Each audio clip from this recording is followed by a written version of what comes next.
அனைத்து உரிமை குரல் நண்பர்களுக்கும் வணக்கம். தமிழ்நாட்டில் திராவிடத்திற்கு ஆதரவான எத்தனையோ ஊடகங்கள் இருந்தாலுமே அனைத்தையுமே ஓரங்கட்டி தற்போது சாட்டை துரைமுருகன் பார்த்தீங்கன்னா நம்பர் 1 இடத்தை பிடிச்சிருக்காரு.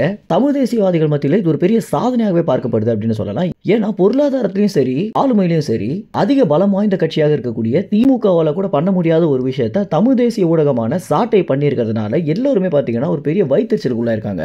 தமிழ்நாட்டில் எத்தனையோ திராவிட ஊடகங்கள் பார்த்தீங்கன்னா ஒரு பெரிய பணம் கொடுத்து இயக்கப்பட்டு வந்துட்டு இருக்கு. ஏன்னா திராவிடத்திற்கு ஆதரவான நியூஸ் தொடர்ச்சியாக வரணும் அப்படின்ற ஒரு காரணத்தினால 2 திராவிட கட்சிகளுமே பாத்தீங்கன்னா நிறைய பணம் கொடுத்து அவங்களுக்கு கீழே நிறைய யூடியூப் சேனல் வச்சிருக்காங்க. இதனால தான் பாத்தீங்கன்னா திமுக குறித்து நிறைய நியூஸ் தொடர்ச்சியாக வந்துட்டு இருக்கும். ஆனா இந்த பக்கம் நாம் தமிழ் கட்சி எடுத்துக்கிட்டோம் அப்படின்னா சீமானுக்கு ஆதரவு கொடுக்கணும் அப்படின்ற ஒரே நோக்கத்துல தான் பாத்தீங்கன்னா சீமானுடைய தம்பி தங்கைகள் அவங்களாகவே யூடியூப் சேனல் ஆரம்பிச்சு சீமானுக்காக பேசிட்டு வந்துட்டு இருக்காங்க. அதுல நம்மளும் ஒருத்தர் அப்படின்னு சொல்றது ரொம்பவே பெருமையாக இருக்கு.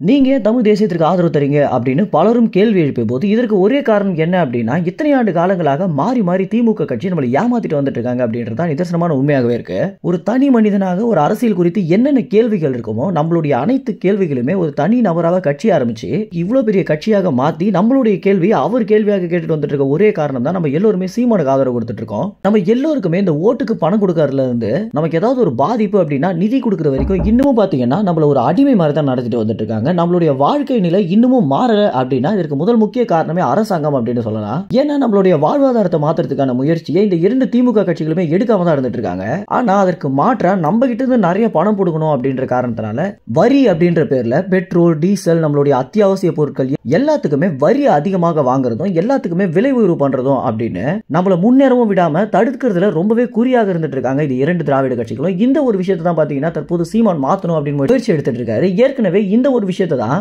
கேப்டன் விஜயகாந்தும் பாத்தீங்கன்னா முன்னிறுத்தி அவருடைய அரசியல் பண்ணிட்டு வந்துட்டு இருந்தார். ஆனா அவருக்கு உடல்நலம் குறைவு காரணமாக அந்த அரசியலை அவரால் சரியாக கையாள முடியாம போயிடுச்சு. இதனாலதான் தமிழ் மக்கள் இன்னும் கவனமாக இருக்கணும் அப்படின்னு நிறைய ஊடகங்கள் பாத்தீங்கன்னா சொல்லிட்டு வந்துட்டு இருக்காங்க. ஏன்னா விஜயகாந்த் தவற விட்ட மாதிரி சீமானையும் தவற விட்டுட்டா இனி ஒரு அரசியல் தலைவர் வர்றதுக்கு வாய்ப்பே இல்லை அப்படின்னு தான் ஒரு கருத்து சொல்லுது.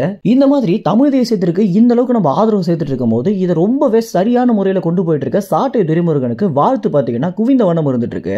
ஒரு தமிழ் தேசிய ஊடகம் ஒரு 1M ஃபாலோவர்ஸ் வர வச்சிருக்காரு அப்படின்னா இது ஒரு வரலாற்று சிறப்புமிக்க சம்பவம் அப்படின்னே சொல்லலாம். ஏன்னா எவ்வளவோ பணத்தை கொட்டி அவங்க முன்னேறணும் அப்படின்னு தவிச்சிட்டு இருக்கும்போது வெறும் தமிழ் தேசிய நிலைப்பாடு மட்டும் இல்லாம சமூகத்துல என்னென்ன பிரச்சனைகள் நடக்குதோ அவை அனைத்தையுமே பாத்தீங்கன்னா ரொம்ப துணிச்சலாக சாட்டை துரைமுருகன் பேசிய ஒரு காரணம் தான் இந்த அளவுக்கு அவருக்கு ஃபாலோவர்ஸ் வந்திருக்காங்க. மேலும் சாட்டை துரைமுருகனோட வளர்ச்சி குறித்து என்ன நினைக்கிறீங்க அப்படின்னும் தமிழ் தேசிய ஊடகங்கள் குறித்து நீங்க என்ன நினைக்கிறீங்க அப்படின்னு கமெண்ட்ஸ் தெரிவிங்க. நன்றி, வணக்கம்.